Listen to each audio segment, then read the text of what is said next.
Refer students to the episode. Bluey thought Mum and Dad were bickering, but really they were just thinking different, or having a difference of opinion.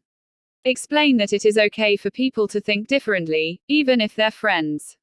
Refer to how Bluey and Bingo wanted to go separate ways during the lava game. They disagreed, but they weren't fighting. Step 3. If your school or classroom has a formal conflict resolution system, facilitate a discussion with students about what counts as a problem worth getting upset about, and what to do if students have disagreements with their friends. Otherwise, remind students that it is okay to think different to our friends and even our siblings. Sometimes this can even be useful by finding alternate ways of doing things.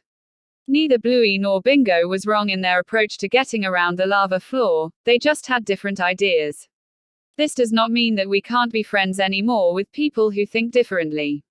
It just means for that moment you disagree, without fighting about it. Step 4. As a class, brainstorm. Sometimes it is okay to think different to our friends. One example might be what to play at lunchtime. Another example might be whether we like a TV show or not. Remind students that it is okay to be apart from the crowd. Our own personal opinions are what make us unique and interesting. Step 5. Equip students with a phrase they can use to be content with the disagreements. For example, that's okay, I think something different. Maybe we can meet up again later. Or, let's make a deal. We'll do that now if we can do this later. Encourage students to use this phrase when they're split from their friends, and to be confident in having a different opinion. Step 1. Move to an outside area. Start at one end of the basketball court. Step 2. Split students into groups of 4. Equip each team with 5 hula hoops. Step 3. Explain to students the floor is lava, just like Bluey and Bingo were playing in the episode. Students have to move all members of the team to the other end of the court without touching the ground. The rules for the game are, students can't step anywhere outside of the hula hoop, or else the lava will burn them up. Students can't move the hula hoop while they're stepping inside it. Depending on your students, you might give them the opportunity to work out a system for themselves.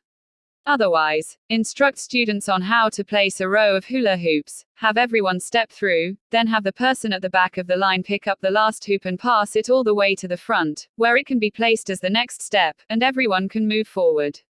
Step 4. To make this activity more challenging, give each team only 4 or even 3 hula hoops so that multiple students have to balance in one hula hoop.